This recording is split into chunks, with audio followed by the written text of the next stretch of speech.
Olá pessoal, a aula de hoje é sobre dilatação térmica. O que é a dilatação térmica? É o efeito dos materiais aumentarem de volume conforme aumenta a temperatura. Nós sabemos isso do termômetro, que possui um líquido térmico aqui dentro, que ao ser colocado em contato com um corpo, registra a temperatura dele. Registra como? Se esse corpo estiver mais quente que o termômetro sobe até atingir o equilíbrio térmico, tranquilo? Ou seja, se estiver mais quente, o líquidozinho aqui dentro dilata. Ele aumenta de volume. Por isso que o termômetro funciona, tranquilo? Pelo menos esse termômetro aqui de líquido. Muito bem. Bom, desse termômetro, nós conseguimos tirar duas relações, que a variação de volume é proporcional à variação de temperatura, certo? E mais, a variação de volume também é proporcional ao volume.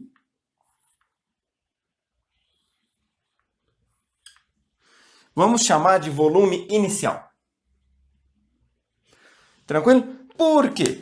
Porque se eu tiver um termômetro pequenininho, certo? Ele vai dilatar pouquinho. Se eu tiver um termômetro grandão, ele vai ter que aumentar bastante o volume quando aumentar a temperatura. Por quê? Porque o volume inicial dele é maior. Imagine, por exemplo, esse termômetro aqui tem 1 ml de líquido. Tranquilo? Então, ele dilata aqui, sei lá, 0,1 ml, um pouquinho, e sobe bastante aqui. Se eu tiver um termômetro grandão com 1 litro de líquido, para subir tanto a mesma temperatura, ele vai dilatar bastante para eu poder ver, porque 0,1 ml em 1 litro, eu não vou nem conseguir perceber. Tranquilo? Então, a variação de volume também depende do volume que eu tenho inicialmente. Perfeito? Para respeitar essas duas condições, nós podemos dizer que a variação de volume é proporcional a V ΔT. Ou seja, proporcional ao volume que eu tenho inicialmente e à temperatura. Tranquilo? Essa multiplicação me garante isso. Ó. Imagina, se eu tenho uma variação de temperatura maior, minha variação de volume é maior. Se eu tenho um volume inicial maior, minha variação de volume também é maior. Tranquilo? Muito bem. Para eu tirar essa proporcionalidade, basta eu escrever uma constante de proporcionalidade. ΔV igual a beta V0 ΔT. Tranquilo? Muito bem. Pessoal, notem que o que eu estou fazendo aqui é uma arte de convencimento, Estou mostrando para vocês, estou convencendo vocês de que a variação de volume é proporcional à temperatura e que a variação de volume é proporcional ao volume inicial. Tranquilo? Então, isso aqui está numa arte do convencimento. Por que eu chamo de arte do convencimento? Porque eu não tenho aqui uma lei de primeiros princípios. É uma lei experimental. A gente observa que isso acontece e então tira essa lei aqui para a dilatação. Tranquilo? Muito bem. Vamos lá então, pessoal. Alguns livros dão esse beta aqui com a letra gama. Então, alguns livros, ao invés de beta, aparece a letra gama. Geralmente, quando se usa gama para essa dilatação, que nós chamamos de dilatação volumétrica, por que volumétrica? Porque o volume está aumentando, Nesse formato que nós colocamos aqui, o que está aumentando é o volume. Então, se é o volume que está aumentando, chamamos de dilatação volumétrica. Enfim, quando o coeficiente de dilatação volumétrica é gama, normalmente beta é o coeficiente de dilatação superficial. Como assim superficial, Daniel? Aham, muito bem. Vamos então falar disso. Pessoal, aqui eu peguei um líquido, certo? Um líquido dilata e a gente percebe que ele dilatou pela quantidade que ele sobe aqui na vasilha, no recipiente que contém ele. Porém, um metal também dilata. A alvenaria também dilata. Por exemplo, piso, né? Ó, quando a gente vai fazer lá, colocar piso na parede, a gente coloca um piso, coloca outro piso do ladinho, não é isso? E deixa aqui um espacinho, que a gente chama até de junta de dilatação. Não é isso? Que depois vem e coloca um material plástico aqui, que no caso é o rejunte, para fazer isso aqui. Então, por um lado, isso é meio que obrigatório, porque seria impossível a gente ter uma placa do tamanho da parede. Por outro, é necessário também essa juntinha de dilatação. Se a gente tivesse um piso grandão que ocupasse a parede inteira, ou o chão todo, a gente teria que deixar essa junta de dilatação na beiradinha da parede. Em algum lugar tem que ter, porque senão ele se dilata e pode causar problemas para a gente. Beleza? Quebrar, descolar, coisa assim. Um pedaço de metal também se dilata. Aliás, nós podemos construir um termostato baseado nisso. Imagina, ó. Tem aqui um pedacinho de metal. Beleza? E aqui eu coloco um contato elétrico. Beleza? Vamos imaginar que isso aqui seja um termostato de uma estufa. Aquelas estufinhas de bar, né? Aquela estufa de bar que deixa o nosso salgado quentinho. Olha só. Quando chega numa certa temperatura, okay, que vai esquentando, esquentando, esquentando, ela desliga, encosta aqui e desliga a estufa. Para não queimar o nosso salgado também. O nosso salgado vai ficar na temperatura ali. Beleza? Então, olha só. O mecanismo de desligar a estufa quando esquenta pode ser esse. Tranquilo? Normalmente é um pouquinho diferente disso, mas não muito, tá? É uma coisa até parecida com isso mesmo, um termostato. Tranquilo? Muito bem. Nesse caso, nós utilizamos uma relação muito parecida com essa aqui. Por quê? Porque o nosso metal, pensando assim numa barrinha igual essa aqui, ela aumenta o comprimento tanto mais quanto maior a variação de temperatura. Beleza? Então, vamos lá, vamos escrever até isso. O ΔL é proporcional a ΔT. Beleza? Mesma ideia que a gente fez para o volume. Porém, o nosso ΔL também é proporcional ao L0.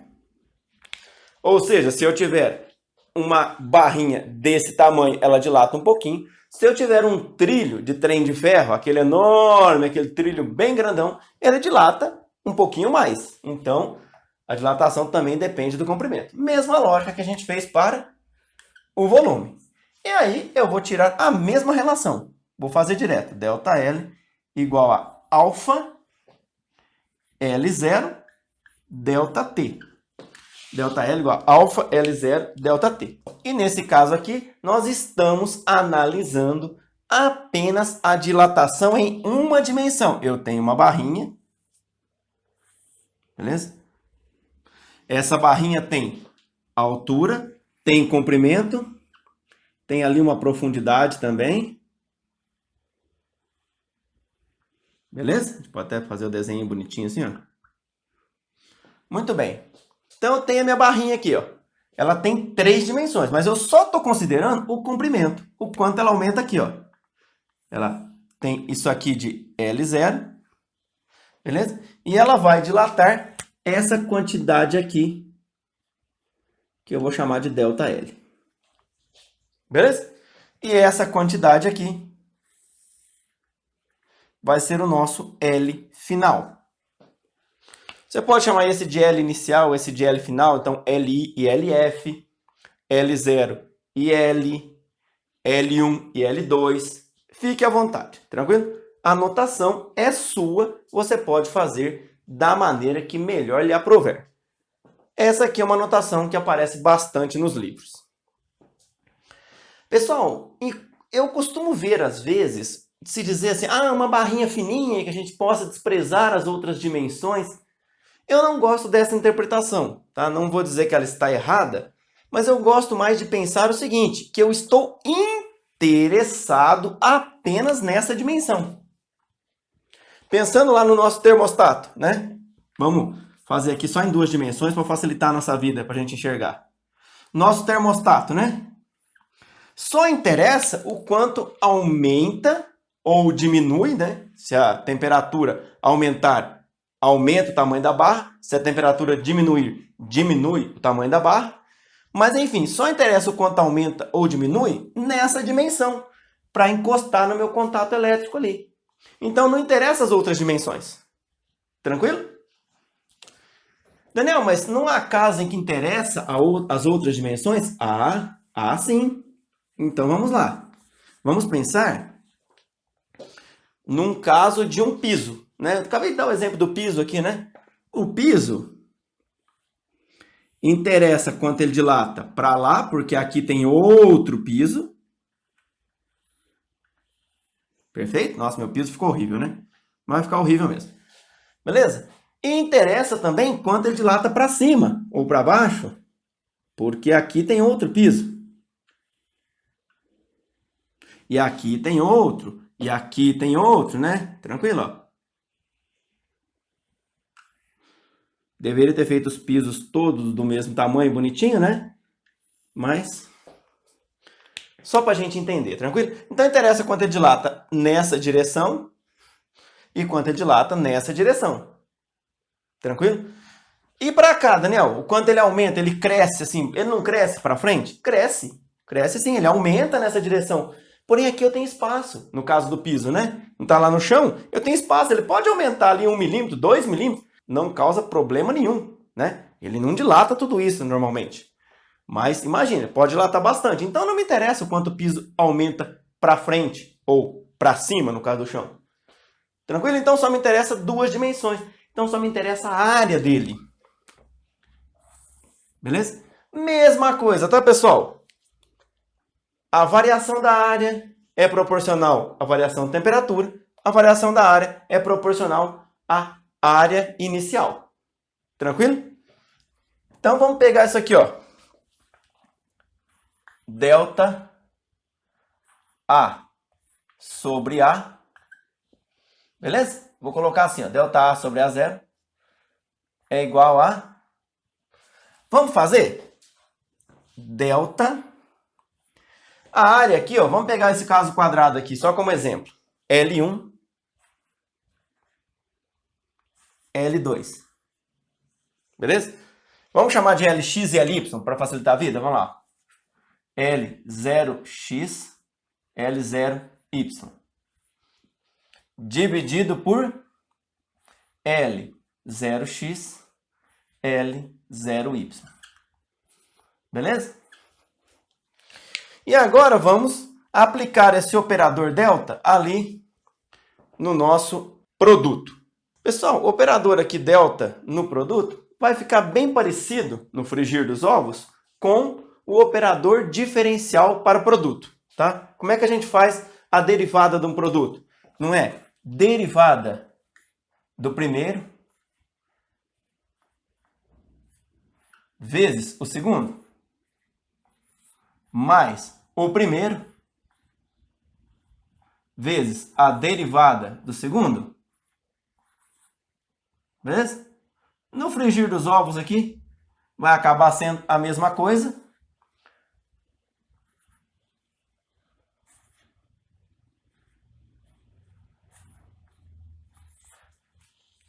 Pessoal, abrindo isso aqui em duas parcelas, eu vou ter delta L0x vezes L0y sobre L0x, L0y, mais L0x delta L0y dividido por L0x, L0y. Beleza? Vamos simplificar o que pode ser simplificado, ó. Esse vai embora com esse. Esse vai embora com esse. Tranquilo? Então, o nosso delta A sobre A é igual a delta L0x dividido por L0x, certo? A primeira parcela ali, mais delta L0y dividido por L0y. Beleza? Quem que é essa primeira parcela aqui, ó? Vamos olhar aqui?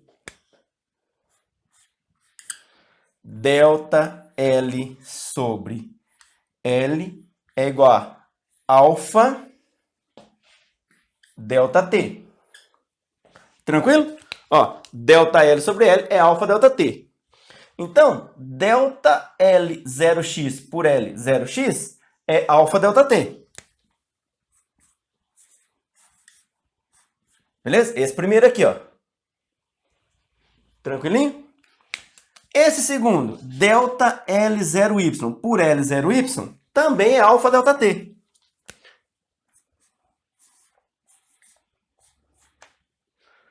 Beleza? Então, olha só, pegando isso igual a isso, que, aliás, olha que belezinha, alfa delta T mais alfa delta T, 2 alfa delta T. Tranquilo? Então, ó, delta A sobre A é 2 alfa delta T. Vamos registrar isso aqui, ó. Delta A sobre A é igual a 2 alfa delta T. Para ficar uma notação compatível, vamos chamar de A0, tá? A área inicial. E aqui A0. Tranquilo?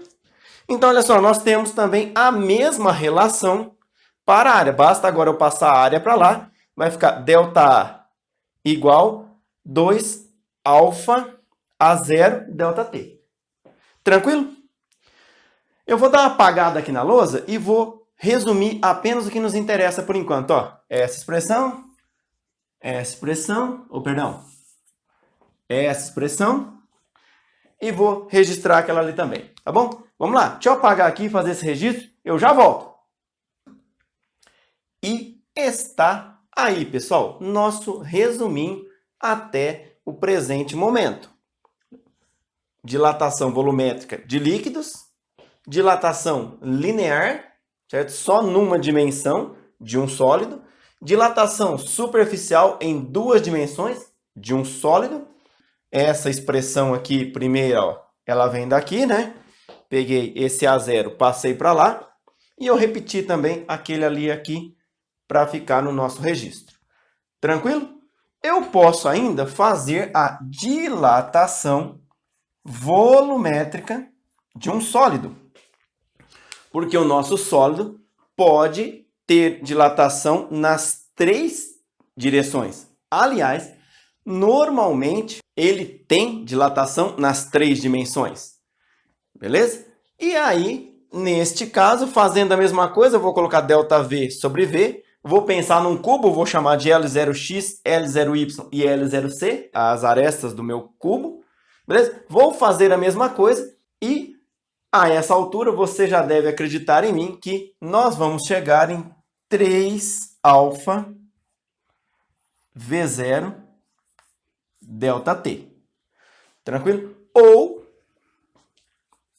que delta V sobre V0 é igual a 3 alfa delta T.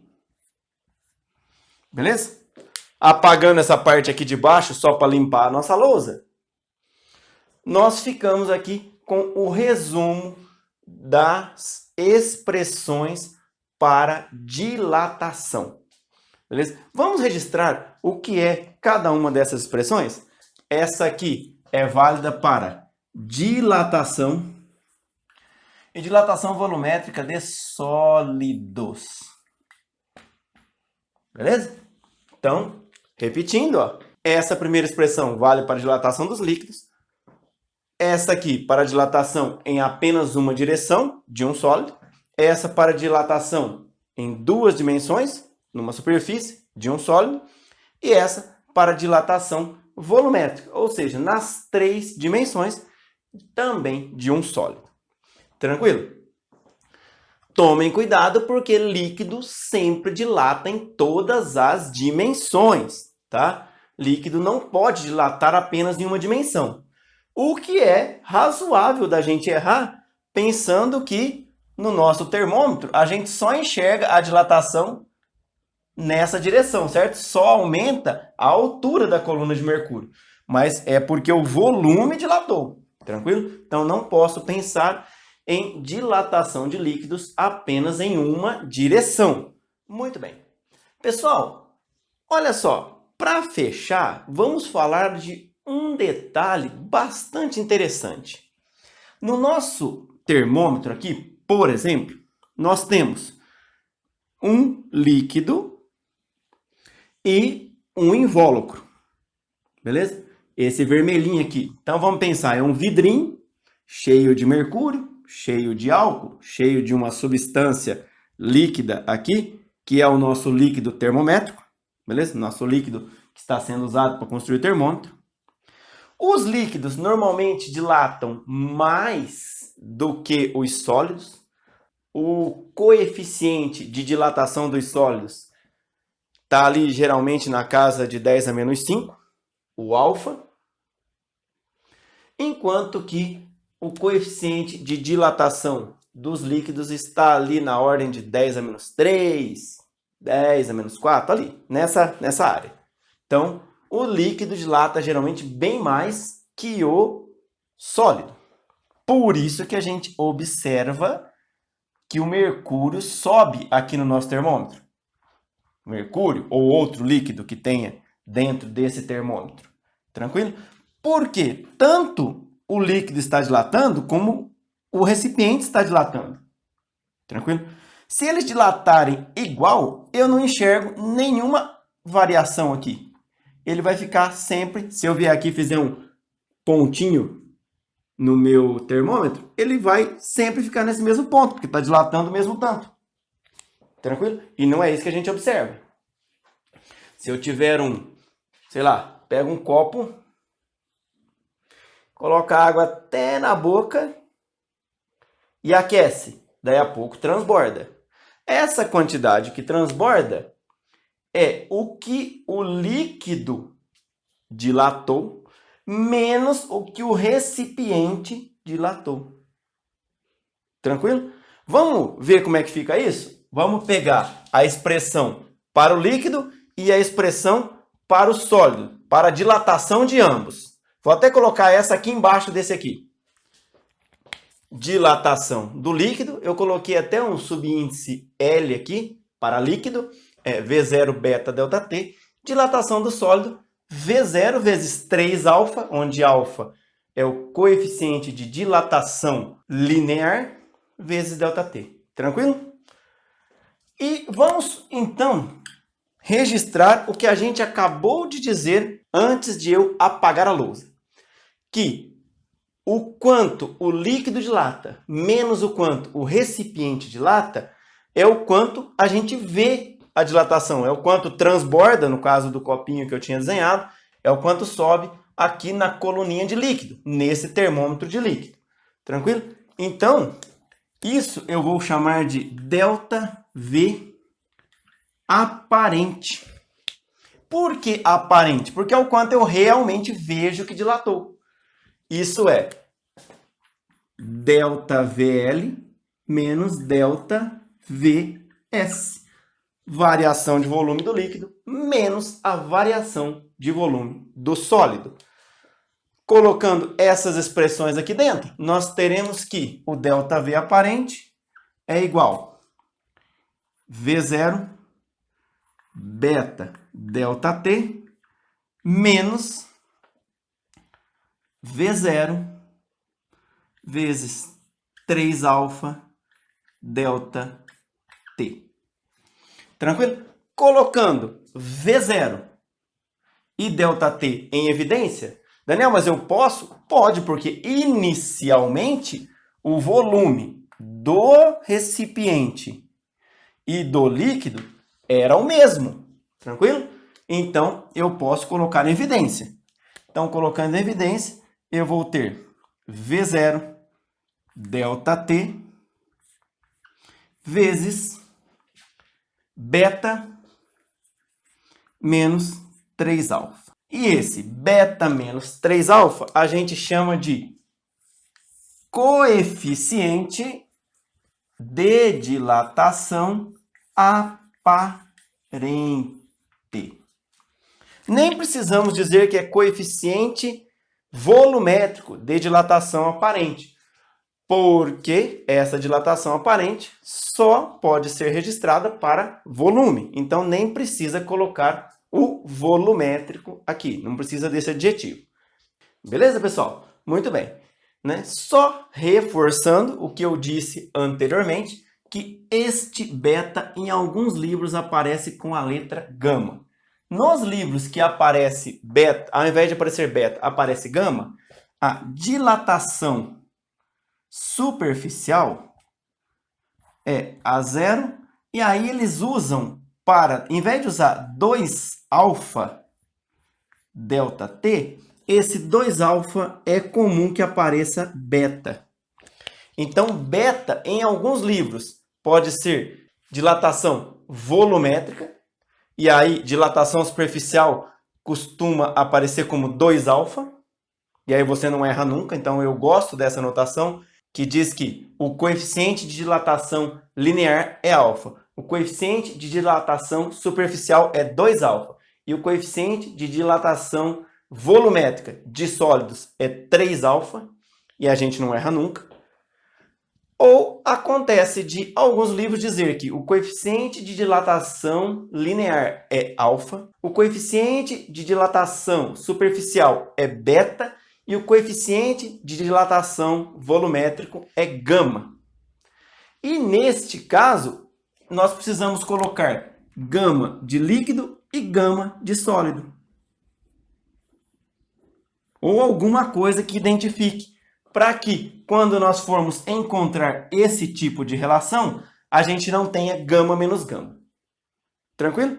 O importante é você entender que existe, para a dilatação volumétrica, 2 tipos de coeficiente. Um que é de líquidos e outro que é o de sólido, que é 3 vezes o coeficiente de dilatação linear, também de sólidos.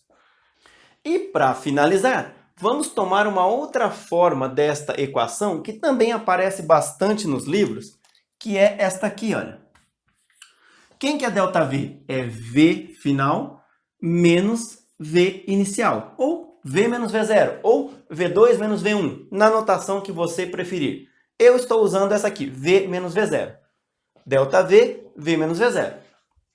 É igual V0 beta delta T. Tranquilo? Olha só, passando este V0 para lá, vai ficar essa expressão aqui, ó.